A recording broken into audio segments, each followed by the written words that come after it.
Increase होगा, एक तो एंजियोटेंसिन 2 जो है वो क्या काज करेगा, वैसोकंस्ट्रिक्शन काज करेगा, और सेकेंडली जो हमारे पास सोडियम और वाटर की रिटेंशन है वो ब्लड का वॉल्यूम बढ़ाएगा। जी, is it okay?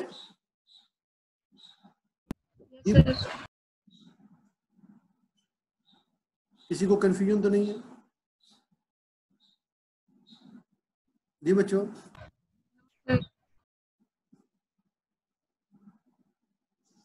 Third mechanism ये होगा हमारे पास, थर्ड मैकेनिज्म में हमारे पास ये सिस्टम बनेगा कि हमारे पास जो साइज है हार्ट अपना साइज इंक्रीज करेगा, ठीक है, वो भी एक कंपनसेटरी मैकेनिज्म होगा, ठीक है।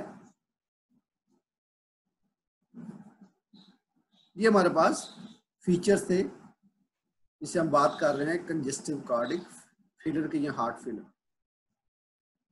इसको डिफाइन करते हैं, heart failure is the progressive inability of the heart to supply adequate blood flow to vital organs. It is classically accompanied by significant fluid retention. It is a leading cause of mortality and morbidity.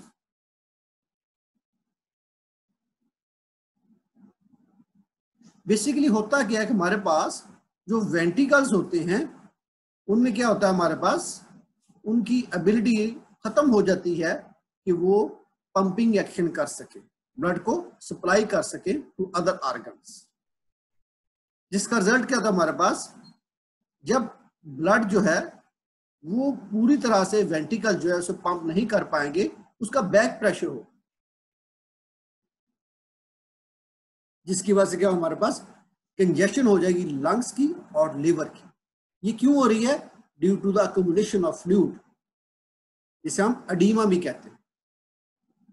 इसकी वजह से क्या हो जाएगा, हमारे पास congestion of lungs हो जाएगा और लिवर काज हो।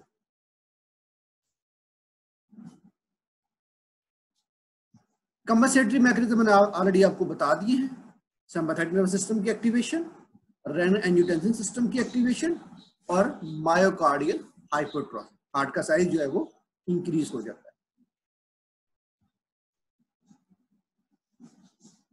तो हमारे पास जैसे ही कार्डिक फेलियर होगा तो हमारे पास क्या होगा, ब्लड प्रेशर जो है वो ऑटोमेटिकली क्या हो जाएगा, डिक्रीज हो जाएगा, ठीक है, रिडक्शन हो जाएगी ब्लड प्रेशर में।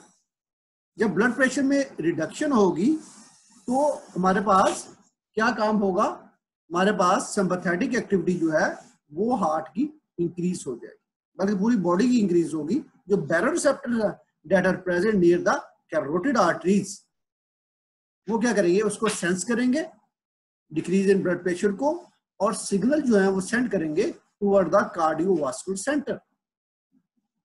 As a result, what will happen? The cardiovascular center will cause increase in the sympathetic activity. ठीक है, अब क्या होगा, हमारे पास एक्टिवेशन होगी बीटा 1 एडिनोसेप्टर्स की एट द हार्ट, और एक्टिवेशन होगी अल्फा 1 रिसेप्टर्स की ऑन द स्मूथ मसल्स। अब हमारे पास जब अल्फा 1 की एक्टिवेशन होगी तो पेरिफेरल रेजिस्टेंस जो है वो बढ़ जाएगी। इसी तरह अगर एक्टिवेशन होगी बीटा 1 रिसेप्टर्स की हार्ट के ऊपर तो कार्डिक आउटपुट बढ़ जाएगी। ये जो दोनों मैकेनिज्म है that are causing increase in blood pressure, ठीक है। ये बेसिकली एक कंपनसेटरी मैकेनिज्म जो है उसकी एक लेआउट डायग्राम है जिसको हमने शो किया है इस फॉर्म में। सेकेंडली, अगर रीनल ब्लड फ्लो कम हो रहा है तब हमारे पास रेनिन जो है उसकी रिलीज जो है वो इंक्रीज हो जाए। रेनिन मैंने आपको बताया that will convert the angiotensinogen toward the angiotensin 1 and angiotensin 1 is converted to the angiotensin 2 with the help of enzyme ACE. अब angiotensin 2 जो है वो क्या कर रहा है, that is causing increase release of aldosterone, जिसका रिजल्ट क्या होगा, increase sodium and water retention। उसका रिजल्ट क्या होगा, ब्लड का वॉल्यूम इंक्रीज हो। जी, यहां तक किसी के माइंड में कोई कंफ्यूजन हो?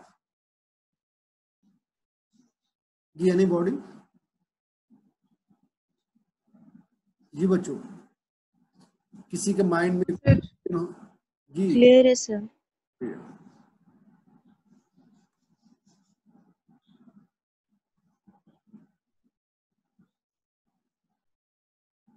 अब एक और लेआउट डायग्राम आ गई है जो कि इंडिकेट कर रही है फॉल इन ब्लड प्रेशर को, that is detected by the baroreceptors, message सेंडेड toward the cardiovascular centre. अब कार्डियोवास्कुलर सेंटर क्या करेगा, इंक्रीज सिंपैथेटिक एक्टिविटी करेगा, that will result in the vasoconstriction.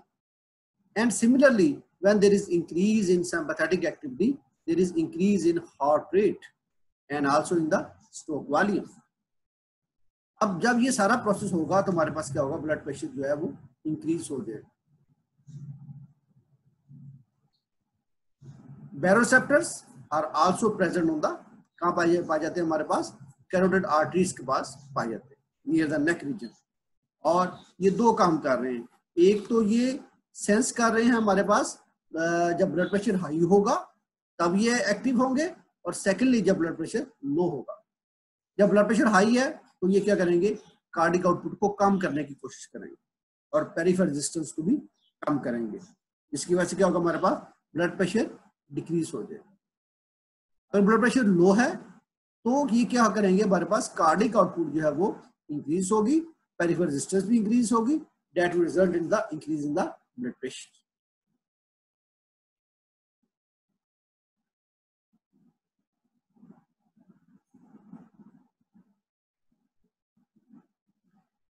Renin angiotensin system और एल्डोस्टेरोन सिस्टम, इसके बारे में मैंने ऑलरेडी आपको बता दिया है कंप्लीटली कि हमारे पास जो डिक्रीज इन ब्लड प्रेशर है वो सेंस होगा जैसे ही हमारे पास किडनीज में या रीनल ब्लड फ्लो कम होगा तो हमारे पास क्या होगा, रेनिन की प्रोडक्शन होगी, और उसके बाद क्या होगा, एंजियोटेंसिन 2 की प्रोडक्शन। ठीक है, एंजियोटेंसिन 2 जो है that is involved in causing direct constriction of renal arteries, stimulation of aldosterone synthesis which called sodium absorption, and increase in intravascular blood volume.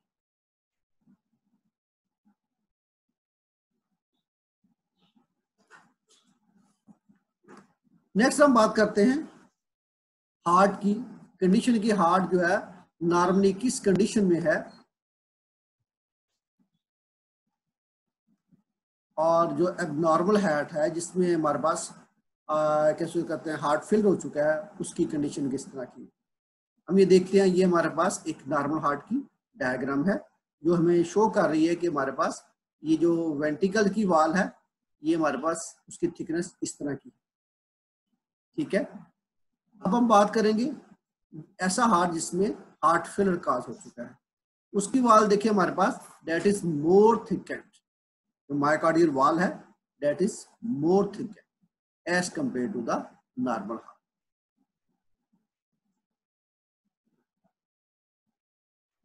Heart failure को हम कहते हैं विशियस साइकिल है, विशियस सर्कल है। जैसे cardiac output कम होगी, heart की working कम हुई, हार्ट फेलियर हुआ, हार्ट की वर्किंग कम होगी तो कार्डिक आउटपुट कम होगी। जब कार्डिक आउटपुट कम होगी हमारे पास रीनल परफ्यूजन प्रेशर भी कम हो जाएगा। अब उसका रिजल्ट क्या होगा, हमारे पास न्यूरो हार्मोनल एक्टिवेशन होगी, जिसमें हम कहते हैं रेनिन एंजियोटेंसिन और एल्डोस्टेरोन सिस्टम की एक्टिवेशन होगी। अब जो रेनिन एंजियोटेंसिन सिस्टम है वो हमारे पास डेफिनेटली एंजियोटेंसिन 2 की प्रोडक्शन करेगा, और एंजियोटेंसिन 2 क्या करेगी, हमारे पास वैसोकंस्ट्रिक्शन काज करवाएगा। इसी तरह हमारे पास जो एल्डोस्टेरोन है दैट विल काज, क्या करेगा एल्डोस्टेरोन, सोडियम वाटर की रिटेंशन काज करवाएगा। अब हमारे पास ये जो प्रोसेस हो रहे हैं इनकी वजह से जब वाटर की रिटेंशन बढ़ती है तो एडीमा भी काज हो जाता है। डिफरेंट जो बॉडी के ऑर्गन्स हैं वहां हमारे पास जो फ्लूइड है उसकी क्या हो जाती है, रिटेंशन हो जाती है, and that will result in the oedema. अगर लंग्स में वही अकोमुलेशन हो जाए फ्लूइड की तो वो क्या करेगा, हमारे पास लंग कंजेशन काज करेगा। ठीक है, इसलिए जो हार्ट फेलियर के पेशेंट है उनमें लंग कंजेशन भी होती है।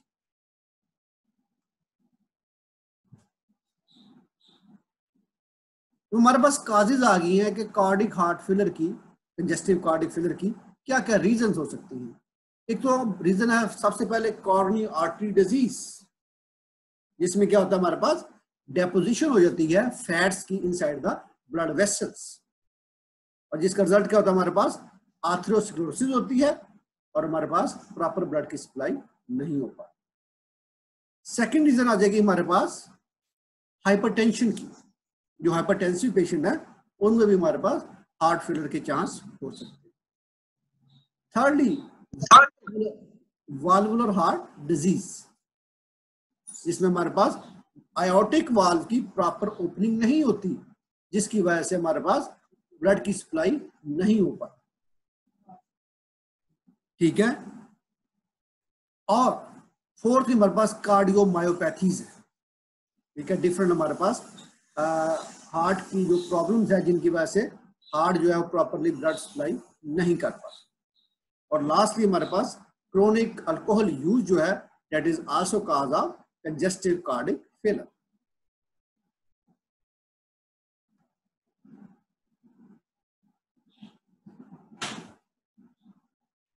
तो हमारे पास सिम्टम जो है कंजेस्टिव कार्डिक फेलियर की लेफ्ट साइड की डिफरेंट है as compare to the right side. Left sided heart failure में क्या होगा हमारे पास वीकनेस है, फटीग है, डिजीनेस है, कंफ्यूजन है, पल्मोनरी कंजेशन है, शॉर्टनेस ऑफ ब्रीथ है, रीनल फेलियर है और डेथ काज हो सकती है। राइट साइडेड में क्या होगा distended neck veins, increase abdominal girth, hepatomegaly हो सकती है, एडिमा हो सकता है और वेट जो है वो हमारे पास उसमें भी इजाफा हो सकता है।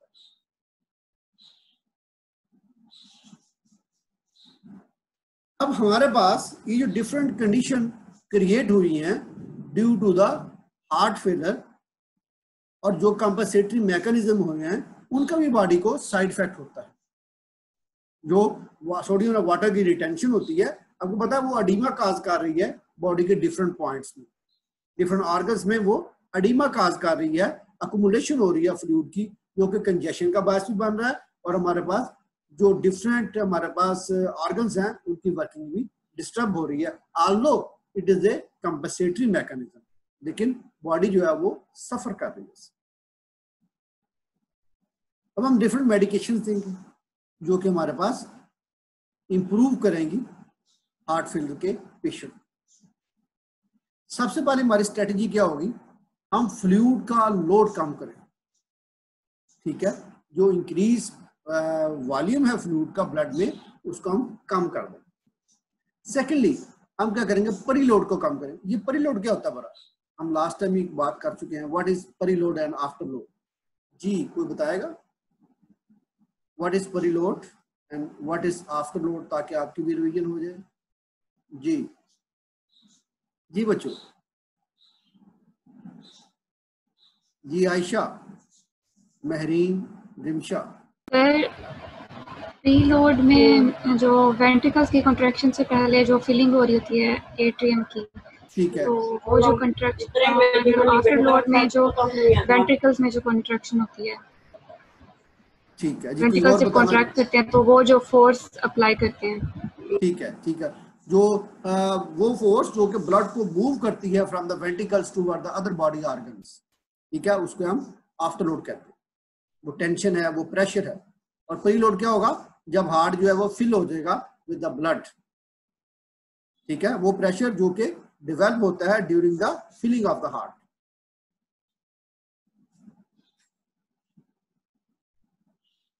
अब हम क्या करेंगे, हम डिफरेंट ड्रग्स देंगे। एस इनहिबिटर्स हैं, एंजियोटेंसिन एंटागोनिस्ट हैं और डायूरेटिक्स। अब एस इनहिबिटर्स क्या करेंगे हमारे पास, जब हम एस इनहिबिटर देंगे तो हमारे पास क्या हो जाएगा, कन्वर्जन नहीं होगी एंजियोटेंसिन 1 की टुवर्ड द एंजियोटेंसिन 2। ठीक है, उसका इफेक्ट क्या होगा हमारे पास, ब्लड प्रेशर इंक्रीज नहीं हो सकेगा, सोडियम और वाटर की रिटेंशन नहीं काज होगी। जब सोडियम और वाटर की रिटेंशन नहीं होगी, उसके बाद क्या होगा हमारे पास, जो वॉल्यूम है ब्लड का, क्या उसे कहते हैं, जो फ्लूइड वॉल्यूम है ब्लड का वो कम हो जाएगा। ठीक है। सेकेंडली हमारे पास एंजियोटेंसिन एंटागोनिस्ट, जो कि उस रिसेप्टर्स को ब्लॉक कर देंगे जिसके साथ जाके एंजियोटेंसिन 2 ने बाइंड करना है। ठीक है। अब हमारे पास एस इनहिबिटर्स और एंजियोटेंसिन एंटागोनिस्ट, इन दोनों का मैकेनिज्म ऑलमोस्ट सेम है, यानी इनका मेन जो हमारे पास आउटकम है वो सेम है, although there mechanism can be different. ठीक है। जो एंजियोटेंसिन एंटागोनिस्ट हैं वो क्या करते हैं, वो रिसेप्टर के साथ बाइंडिंग नहीं होने देते इसकी, एंजियोटेंसिन 2 की। ठीक है। और थर्डली हम क्या देंगे, डाययूरेटिक्स देंगे, जिसमें हमारे पास लूप डाययूरेटिक आ जाएंगे, फ्रोसिमाइड है, टॉर्सिमाइड है, या हम पोटाशियम स्पेरिंग डाययूरेटिक्स देंगे, जैसे कि हमारे पास स्पाइरोनोलेक्टोन है। ये क्या करेंगे, हमारे पास जो हमारे पास इंक्रीज फ्लूइड है उसको अमाउंट को कम करेंगे। ठीक है। Is it clear? यहां तक किसी का माइंड में कोई क्वेश्चन हो, कोई चीज समझ में ना आई हो? सर ये लास्ट पॉइंट दोबारा रिपीट कर दीजिए। डाययूरेटिक्स वाला। Yes sir.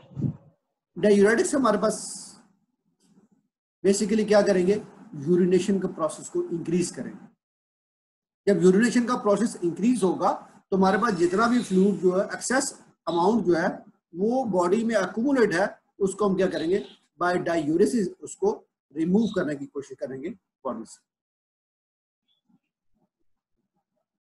उसमें हमारे पास डिफरेंट ड्रग आ जाती हैं, लूप डाययूरेटिक्स हैं। ड्रग्स का नाम जैसे कि फ्रोसिमाइड है, टॉर्सिमाइड है, या हमारे पास पोटाशियम स्पेरिंग डाययूरेटिक्स है जैसे कि स्पाइरोनोलेक्टोन है।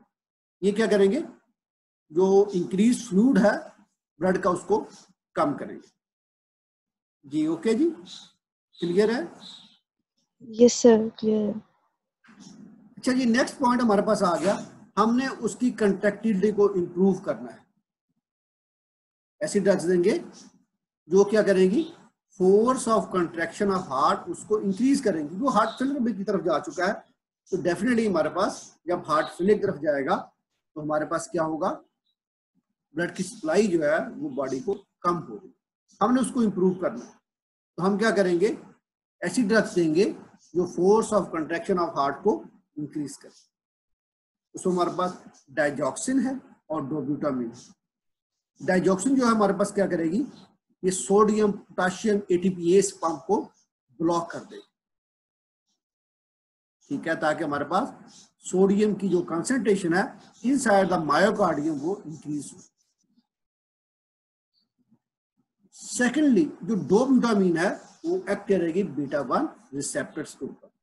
जब बीटा 1 रिसेप्टर जो है वो एक्टिवेट होंगे तो हमारे पास क्या होगा, जो force of contraction of heart है वो इंक्रीज होगा। थर्डली क्या होगा, हमारा ये पर्पस होगा कि हम हार्ट के वर्कलोड को कम कर दें। जब हम वर्कलोड को कम करेंगे तो हार्ट की जो कंट्रैक्शन है वो ऑटोमेटिकली क्या हो जाएगी, कम हो जाएगी।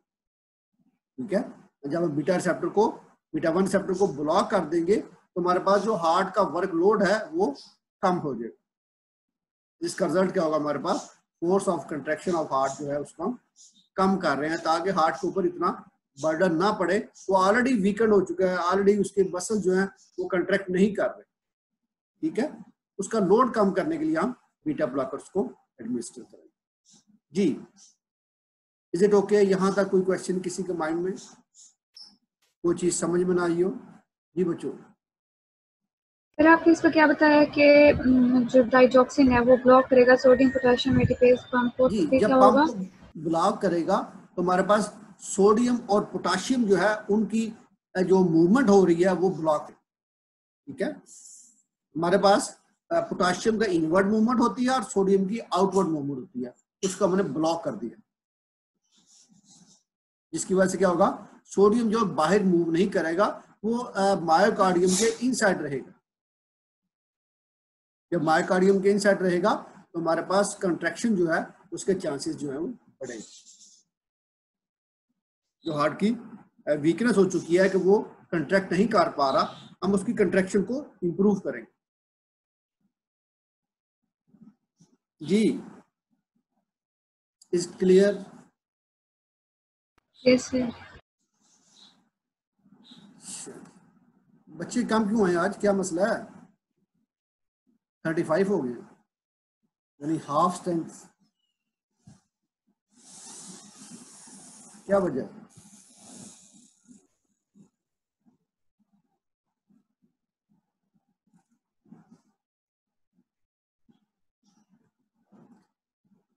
फोर्थ पॉइंट हमारे पास आ गया वैजोडायलेटर्स का।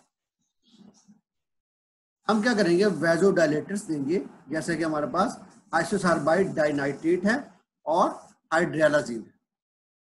ये जो दोनों हमारे पास हैं, ये क्या करेंगे, वैजोडायलेशन का करेंगे। कैसे करेंगे? By increasing the release of nitric oxide. Nitric oxide को हम कहते हैं that is the endothelium derived factor. ये क्या करेगा, रिलैक्सेशन का करेगा। एनओ जो है, एनओ की रिलीज जो है वो ब्लड वेसल्स को डायलेट कर देती है, जिसकी वजह से वैजोडायलेशन का इफेक्ट काज होता है। ठीक है, और हमारे पास जो प्रेशर है ब्लड वेसल्स का वो कम हो जाता है। डेफिनेटली हमारे पास जो ब्लड प्रेशर है वो भी कम हो जाएगा, क्योंकि ब्लड वेसल जो है वो डायलेट हो जाए। सबसे पहले बात करते हैं हम डाइजॉक्सिन की। डाइजॉक्सिन को हम कहते हैं कार्डिक ग्लाइकोसाइड। ये नेचुरली प्लांट से ऑब्टेन किया जाता है इसको, और it is extracted from the foxglove plant, digitalis species है, और इसका मेन एक्शन होता है हार्ट को। इसे हम कहते हैं पॉजिटिव आइनोट्रोप। क्यों कहते हैं? क्योंकि ये force of contraction of heart को इंक्रीज करता है। सर डिक्रीज करते हैं? इंक्रीज इंक्रीज डिक्रीज नहीं। Okay sir. अब डाइजॉक्सिन के मैकेनिज्म की मैंने आपको पहले भी बताया कि वो क्या करेगा, हमारे पास बाइंड करेगा सोडियम पोटेशियम एटीपीएस पंप के साथ और इनहिबिट करेगा उसको, उसकी एक्टिविटी को ब्लॉक करेगा। और इसकी वजह से क्या होगा, हमारे पास increase force of contraction of heart को, increase intracellular sodium concentration resulting in increase intracellular calcium concentration. जैसे ही हमारे पास सोडियम का इन्फ्लक्स होगा, पोटेशियम आउटवर्ड मूव करेगा, उसके बाद क्या होगा, हमारे पास नॉर्मली क्या होता है, कैल्शियम का इन्फ्लक्स जो है वो भी इंक्रीज हो जाता है।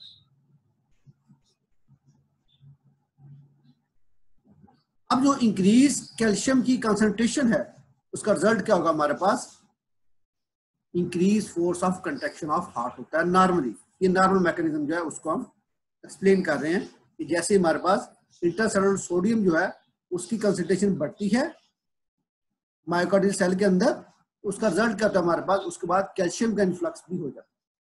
जब कैल्शियम का इन्फ्लक्स होता है, उसका रिजल्ट क्या होता है, हमारे पास जो सार्कोप्लाज्मिक रेटिकुलम है वहां हमारे पास कैल्शियम की कंसंट्रेशन जो है वो इंक्रीज हो जाती है, जिसका रिजल्ट क्या होता है, हमारे पास increase force of contraction of heart. जब हम इस सोडियम पोटेशियम एटीपीएस पंप को ब्लॉक कर देंगे तो ये सारी एक्टिविटी जो है वो ब्लॉक हो जाएगी। जो कैल्शियम का इन्फ्लक्स है, जब उसे ब्लॉक कर देंगे तो वो सोडियम अंदर नहीं आएगा, तो हमारे पास क्या होगा, कैल्शियम की भी इन्फ्लक्स नहीं होगा और force of contraction of heart increase नहीं होगा। ये हमारे पास एक डायग्रामेटिक प्रेजेंटेशन है कि हम जब ब्लॉक नॉर्मली क्या होता है, हमारे पास एटीपीएस क्या करता है, मेंटेन करता है सोडियम की concentration. Sodium potassium ATPase pump है। पोटेशियम जो है वो इन रिस्पॉन्स टू सोडियम जो है वो इनवर्ड मूवमेंट करता है और सोडियम की आउटवर्ड मूवमेंट होती है। ठीक है, अब सोडियम की वजह से क्या होगा, हमारे पास नेक्स्ट क्या होगा, हमारे पास सोडियम के इन्फ्लक्स की वजह से कैल्शियम जो है वो भी इसको मेंटेन रखता है। सोडियम और कैल्शियम जो है वो एक दूसरे की कंसंट्रेशन को मेंटेन रखते हैं। और हमारे पास सोडियम ग्रेडियंट ड्राइवन होता है जो कि कैल्शियम और सोडियम को एक्सचेंज करता है। जब हम डाइजॉक्सिन देंगे तो हमारे पास जो एटीपीएस पंप होगा उसको हम ब्लॉक करते हैं। इसका रिजल्ट क्या होगा, हमारे पास सोडियम और पोटाशियम की मूवमेंट भी ब्लॉक हो जाएगी, और उसके बाद हमारे पास सोडियम की मूवमेंट जो है जो इनवर्ड होती है वो, और कैल्शियम की आउटवर्ड मूवमेंट जो है वो दोनों क्या हो जाएंगी, स्टॉप हो। ठीक है, जिसकी वजह से हमारे पास जो कंट्रैक्शन का जो प्रोसेस है, जो फोर्स ऑफ कंट्रैक्शन का जो प्रोसेस है, उसको हम क्या करते हैं, बढ़ाते हैं, इसको ब्लॉक करते हैं। ठीक है, सोडियम जो है वो फिर बॉडी के अंदर ही, जो मायोकार्डियल सेल है उसके अंदर ही रहेगा, और जिसकी वजह से हमारे पास क्या होगा कि हमारे पास जो फोर्स ऑफ कंट्रैक्शन है हार्ट की वो इंक्रीज हो। Digoxin also slows AV conduction, allowing for improved ventricular filling in the congestive cardiac failure, and also useful in the supraventricular tachycardia.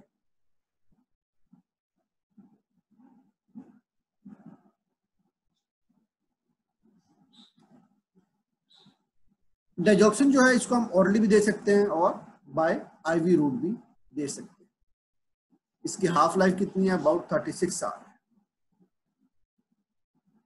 इसका मतलब क्या होगा, अगर इसकी हाफ लाइफ ज्यादा है, इट्स मीन क्या मतलब होगा हाफ लाइफ ज्यादा होने का, it will stay for more time period. इसका जो रेट ऑफ एक्सक्रीशन है बॉडी से वो कम है। इंट्रैक्शन हो सकते हैं इसका एमाडोरॉन से हो सकता है, और वरापामिल से भी इसका इंट्रैक्शन हो सकता है। These are calcium channel blockers. Side effect क्या हो सकते हैं, हाइपरकिलीमिया का कर सकती है, एब्डोमिनल डिस्कम्फर्ट हो सकता है, नोजिया और वॉमिटिंग का हो सकता है। अगर डाइजॉक्सिन की टॉक्सिसिटी काज हो जाए तो हम क्या करते हैं, इसको ट्रीट करते हैं इलेक्ट्रोलाइट इम्बैलेंस। ठीक है, हम कोई आईवी सोल्यूशन लगा देंगे जो कि इलेक्ट्रोलाइट के इम्बैलेंस को कंट्रोल करें। सिमिलरली हम क्या करेंगे, डाइजॉक्सिन एंटीबॉडी देंगे जो क्या करेगी, जो ओवर डोज है डाइजॉक्सिन की उसको कंट्रोल करे, ताकि उसके साइड इफेक्ट्स को हम रिड्यूस कर सकें। सेकेंडली हमारे पास आ गया है एंजियोटेंसिन कन्वर्टिंग एंजाइम इनहिबिटर्स, जिनको हम एस इनहिबिटर्स भी कहते हैं। ये तो हम ऑलरेडी देख चुके हैं, what is renin and what is angiotensin system. जी कोई बताएगा, ऑलरेडी मैंने तो एक्सप्लेन कर दिया इसको, कोई और इसको रिवाइज कर सके, ये रेनिन क्या होगा और एंजियोटेंसिन सिस्टम क्या होगा। जी बच्चों,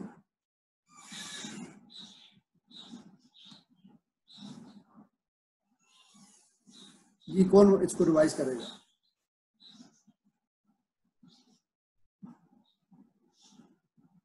जी बच्चों,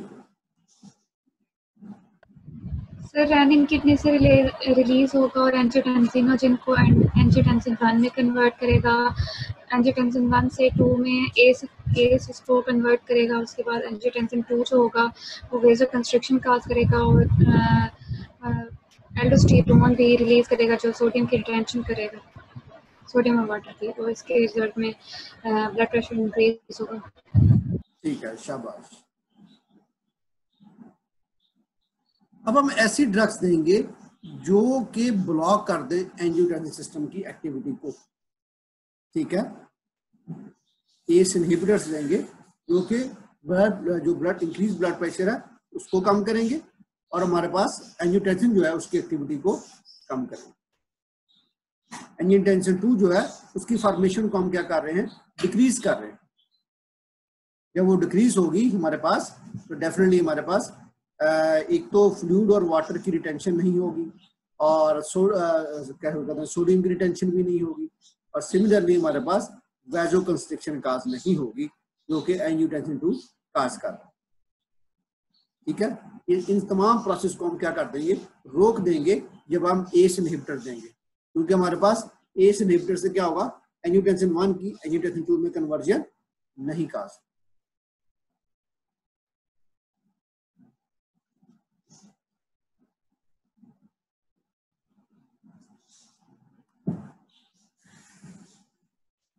तो हमारे पास जो एस इनहिबिटर्स हैं, डेटा जो ड्रग्स हैं, data captopril, enalapril and lisinopril, इन्हें हम कहते हैं first line therapy for congestive cardiac failure. इनका मैकेनिज्म एक्शन क्या है? इनहिबिट करते हैं एस को, जिसकी वजह से क्या होता है हमारे पास कन्वर्जन जो है एंजियोटेंसिन 1 की वो 2 में नहीं होती। अब उसका हमारे पास बेनिफिट क्या हुआ? 4 बेनिफिट हुए। फर्स्ट बेनिफिट हमारे पास क्या हुआ? रिडक्शन होगी आफ्टर लोड, ठीक है। सेकेंडली क्या होगा? रिडक्शन हो जाएगी परिलोड। थर्डली रिडक्शन होगी एल्डोस्टेरॉन की सिक्रीशन। और फोर्थली क्या होगा? डिक्रीज हो जाएगा, decrease in degradation of bradykinin, जो कि पोटेंट वाजोडाइलेटर, ठीक है। ये सारे जो प्रोसेस हैं उनको क्या कर रहे हैं? डिक्रीज कर रहे हैं, ठीक है। ब्रेडिकाइनिन जो है दैट इज अ पोटेंट वाजोडाइलेटर। इन तमाम प्रोसेस को हम क्या कर रहे हैं? डिक्रीज कर रहे हैं। ये एक लेआउट डायग्राम है जो कि इंडिकेट कर रही है complete process of the ACE inhibitors, ठीक है। हमारे पास नॉर्मली क्या होगा? सिंपैथेटिक स्टिमुलेशन होती है, हाइपोटेंशन काज होती है और डिक्रीज सोडियम डिलीवरी होती है due to the ACE inhibitors, ठीक है। सिंपैथेटिक स्टिमुलेशन जो है उसको हम कम कर रहे हैं by administration of ACE inhibitors, decrease कर रहे हैं सोडियम की डिलीवरी को और हाइपोटेंशन भी काज हो रही है, ठीक है। ये जो रेनिन है that is release from the kidneys और ये कन्वर्ट कर रहा है एंजियोटेंसिनोजिन को एंजियोटेंसिन 1 में, और एंजियोटेंसिन 1 कन्वर्ट हो रहा है टुवर्ड द एंजियोटेंसिन 2। ये एस यहां हमारे पास एस आ जाता है, एंजियोटेंसिन कन्वर्टिंग एंजाइम आ जाता है। अब हमारे पास अब देखिए कि एंजियोटेंसिन 2 जो है वो क्या क्या काम कर रहा है। एक तो कार्डिक और वैस्कुलर हाइपरट्रॉफी काज कर रहा है। सेकेंडली क्या कर रहा है हमारे पास? सिस्टेमिक वैसोकंस्ट्रिक्शन काज कर रहा है। थर्डली क्या कर रहा है? इंक्रीज ब्लड वॉल्यूम कर रहा है। उसके अलावा क्या कर रहा है हमारे पास? रीनल सोडियम फ्लूइड रिटेंशन काज कर रहा है। पिट्यूटरी पे एक्ट कर रहा है और वहां से एडीएच की रिलीज काज करवा रहा है। एडिनल कॉर्टेक्स पे एक्ट कर रहा है तो हमारे पास एल्डोस्टेरॉन की रिलीज करवा। ये सारे इफेक्ट्स जो है हमारे पास एंजियोटेंसिन 2 की वजह से प्रोड्यूस हो रहे हैं। हम इन तमाम इफेक्ट्स को कैंसिल कर देंगे due to the inhibition of ACE. इस एंजाइम को इनहिबिट करेंगे, जिसका रिजल्ट क्या होगा हमारे पास? ये सारे प्रोसेस जो हैं वो रुक जाएंगे, कार्डिक और वास्कुलर हाइपरट्रॉफी नहीं होगी, सिस्टेमिक वैसोकंस्ट्रिक्शन काज नहीं होगी। सिमिलरली हमारे पास जो ब्लड वॉल्यूम जो बढ़ता है वो भी इंक्रीज नहीं होगी, सोडियम और फ्लूइड की रिटेंशन नहीं होगी, एडीएच की रिलीज नहीं होगी और एल्डोस्टेरॉन की रिलीज भी रुक जाएगी।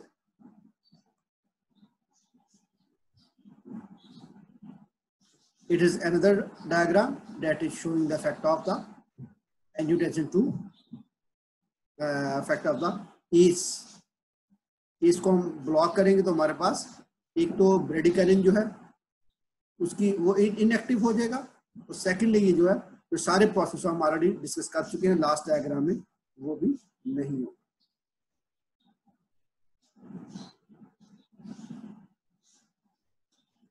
तो हमारे पास एस इनहिबिटर्स का साइड इफेक्ट क्या हो सकता है? डाई इरिटेटिंग परसिस्टेंट कफ काज हो सकती है। सेकेंडली हाइपर कैलीमिया काज हो सकता है। थर्डली एंजियोएडिमा काज हो सकता है और फोर्थली फीटल टॉक्सिसिटी काज हो सकती है। एंजियोएडिमा क्या होता है? हमने पहले पढ़ा हुआ ये। What is angioedema?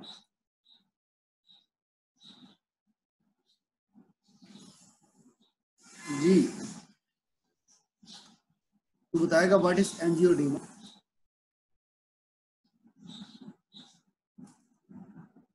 जी बच्चों। सर स्वेलिंग हो जाती है माउथ, नोज। स्वेलिंग हो जाती है किसकी? माउथ की? लिप्स सर, लिप्स की, नोज की। ठीक है, ठीक है। स्वेलिंग को हम कहते हैं एंजियोएडिमा। अब हमारे पास जो ये साइड इफेक्ट्स आ रहे हैं, इनको प्रिवेंट करने के लिए, इनको रोकने के लिए हम क्या करेंगे, ऐसी ड्रग्स देंगे जो कि ये इफेक्ट शो ना करें। आल्दो वो एंजियोटेंसिन 2 की एक्टिविटी को ब्लॉक कर दे, लेकिन क्या करे, वो ये सारे इफेक्ट प्रोड्यूस ना करें। ठीक है, ड्राई कफ काज ना करें, हाइपरकैलेमिया ना करें, एंजियोडीमा ना करें और फीटल टॉक्सिसिटी भी काज ना करें।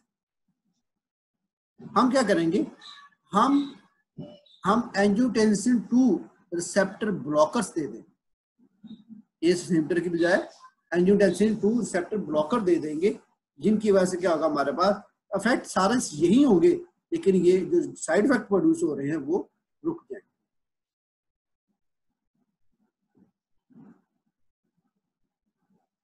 ये एस इनहिबिटर्स का हमारे पास फार्माकोकाइनेटिक्स है। हाफ लाइफ जो है कैप्टोप्रिल की 4 आवर्स है। एडवर्स इफेक्ट क्या है, हाइपोटेंशन है, कफ है। एलिमिनेशन वे क्या है, हमारे पास रीनल और हिपैटिक है। इस तरह एनालाप्रिल का हमारे पास 30 to 35 आवर्स है, सेम एडवर्स इफेक्ट है और एलिमिनेशन भी सेम है। लिसिनोप्रिल जो है हमारे पास ग्रेटर देन 30 आवर्स इसका हाफ लाइफ है। एडवर्स इफेक्ट सेम है, लेकिन जो एलिमिनेशन है it will only occur from the renal route. ये हमारे पास आगे हैं जो हमने अभी बात की है, एंजियोटेंसिन रिसेप्टर ब्लॉकर्स। ठीक है, that is named as losartan, irbesartan and candesartan. ये क्या करेंगी, ये तीनों ड्रग्स जो हैं ये ब्लॉक कर देंगी उस रिसेप्टर को जिसके साथ जाके बाइंड करना है एंजियोटेंसिन 2 ने। ठीक है, जिसके साथ एंजियोटेंसिन 2 ने बाइंड करना है, हम क्या कर रहे हैं, उन रिसेप्टर्स को ब्लॉक कर रहे हैं।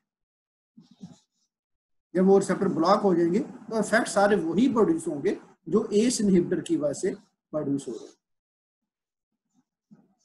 वैसोकंस्ट्रिक्शन काज नहीं होगी, वैसोडाइलेशन काज होगी और सोडियम और वाटर की रिटेंशन काज नहीं होगी, ब्लड का वॉल्यूम इंक्रीज नहीं होगा। ये सारे प्रोसेस जो हैं वही हैं जो कि एस इनहिबिटर्स की वजह से काज हो। क्या मैकेनिज्म होगा, ब्लॉक करेंगे एंजियोटेंसिन 2 को at the angiotensin receptor site. Competitively antagonist है एंजियोटेंसिन 2 के at the angiotensin 1 receptor, 81 receptor. Similar effects हैं जैसा कि हमारे पास ACE inhibitors. No inhibition of ACE और ड्राई कफ, ड्राई कफ भी काज नहीं होगी और एस की इनहिबिशन भी काज नहीं होगी।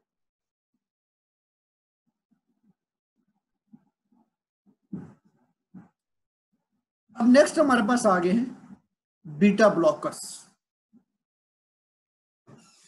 बीटा ब्लॉकर्स क्या करते हैं हमारे पास, बीटा ब्लॉकर्स हमारे पास हार्ट की जो वर्किंग है उसको नॉर्मलाइज करें। ठीक है, जब बीटा रिसेप्टर को ब्लॉक कर देंगे तो जो हमारे पास force of contraction of heart है उसको हम क्या कर देंगे, डिक्रीज कर। जब force of contraction of heart को हम कम कर देंगे तो हमारे पास क्या इफेक्ट प्रोड्यूस होगा, हार्ट पे जो वर्किंग लोड है वो कम कर रहे हैं। क्यों कम कर रहे हैं, क्योंकि हार्ट तो ऑलरेडी फेल हो चुका है, उसको जो मसल्स हैं, उसको जो मायोकार्डियल मसल्स हैं वो इतने वीक हो चुके हैं कि वो सप्लाई ब्लड को नहीं कर पा रहे toward the other body organs. तो हम क्या करेंगे, बीटा ब्लॉकर्स देके उनकी एक्टिविटी को डिक्रीज करते हैं ताकि एक जो लोड है उनके ऊपर वो कम हो जाए। ठीक है,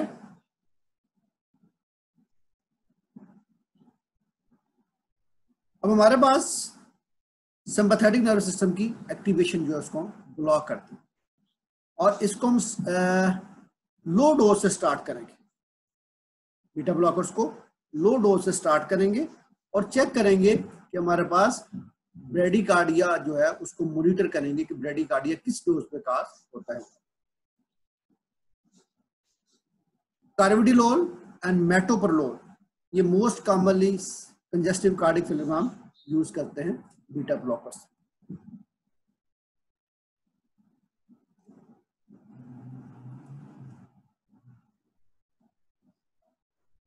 अब हमारे पास कार्डिक कंट्रैक्टिलिटी बीटा ब्लॉकर से कम होती है, पेरिफेरल परफ्यूजन उसको भी हम कम करते हैं, और सिंपैथेटिक एक्टिविटी को भी हम कम करते हैं by the administration of beta blockers.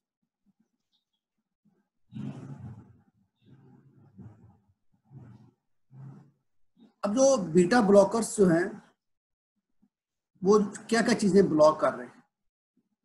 जब बीटा ब्लॉकर्स देंगे तो हमारे पास क्या हो जाएगा, डिसेंसिटाइजेशन ऑफ बीटा एडिनर्जी सिस्टम जो है उसको हम ब्लॉक कर रहे हैं। अपटोसिस का जो प्रोसेस है, सेल्फ जो डेथ है उसको हम ब्लॉक कर रहे हैं, नेक्रोसिस को ब्लॉक कर रहे हैं, फिब्रोसिस को कर रहे हैं, और हाइपरट्रॉफी ऑफ हार्ट को भी हम ब्लॉक कर रहे हैं कि फर्दर जो है हार्ट का साइज जो है वो इंक्रीज ना हो।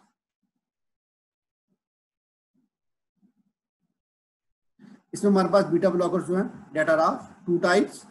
एक को हम कहते हैं सिलेक्टिव बीटा 1 एंटागोनिस्ट और दूसरे को हम कहते हैं नॉन सिलेक्टिव। नॉन सिलेक्टिव का हमें पता है कि मोर साइड इफेक्ट्स हैं, और जो सिलेक्टिव बीटा 1 एंटागोनिस्ट है उनके साइड इफेक्ट्स कम है।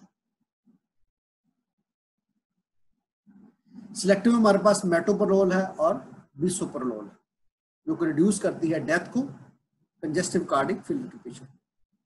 कार्बिडिलोल क्या करेगी हमारे पास, ये भी सेम काम करेगी, लेकिन इसके साइड इफेक्ट्स जो है वो कंपैरेटिवली ज्यादा है as compared to the selective. Next बच्चों हमारे पास आ गए हैं वैसोडाइलेटर्स, जिनमें इंक्लूड होते हैं आइसोसार्बाइड, डाइनाइट्रेट एंड हाइड्रोलाजीन। ये क्या करेंगे, ब्लड वेसल्स को डायलेट करेंगे by increasing the formation of nitric oxide. NO की एक्टिविटी को ये फॉर्मेशन को और रिलीज को बढ़ा देंगे, जिसकी वजह से हमारे पास ब्लड वेसल्स डायलेट होंगी और जो इंक्रीज ब्लड प्रेशर है उसको हम नॉर्मलाइज करेंगे।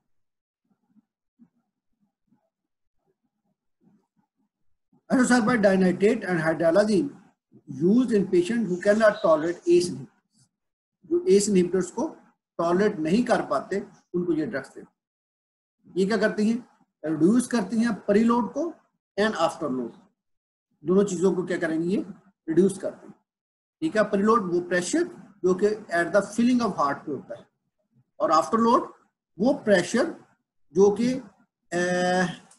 एक्सर्ट होता है जब ब्लड को मूव किया जाता है टूवर्ड द बॉडी आता है, उसको हम कम करते हैं। अम्लोडिबिन एंड प्रेजोसिन आर अदर वैसोडाइलेटर्स।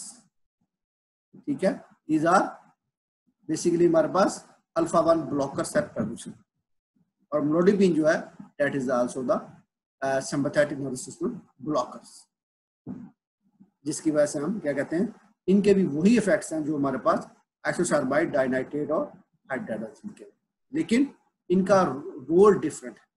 ये अल्फा 1 रिसेप्टर पे एक्ट कर रहे हैं, जबकि हमारे पास ये जो आइसोसार्बाइड, डाइनाइट्रेट और हाइड्रोलाजीन है वो एक्ट कर रहे हैं एनओ के ऊपर। एनओ की प्रोडक्शन जो है वो इंक्रीज कर रहा है। जी बच्चों, जहां तक कोई कंफ्यूजन किसी के माइंड में, एनी क्वेश्चन?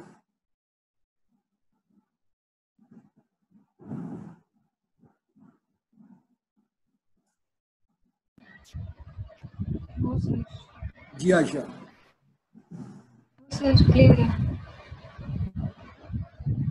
नींद में लग रही हैं आप आयशा,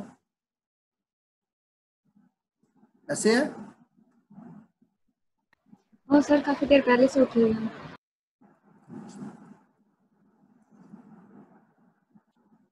एक्सक्यूज मी सर। जी रिमशा, सर एम्लोडिपिन जो है ये भी अल्फा 1 रिसेप्टर पे एक्ट करता है?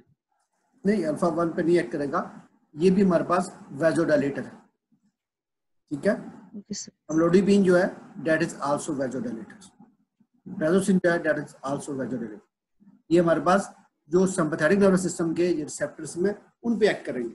अल्फा भी हो सकता है और उसके अलावा हमारे पास बीटा इफेक्ट कर सकते हैं, दोनों की एक्टिविटी को ये ब्लॉक कर सकते हैं।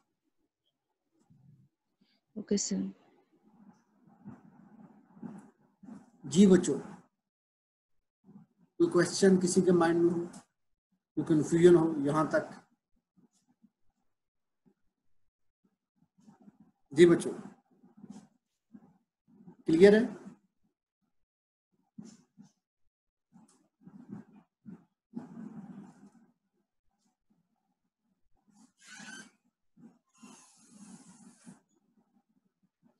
जी बच्चों, अब ये यहाँ कंपैरिजन आ गया है आइसोसल्फाइड डाइनाइट्रेट और हाइड्रोलाजीन के एक्शंस का।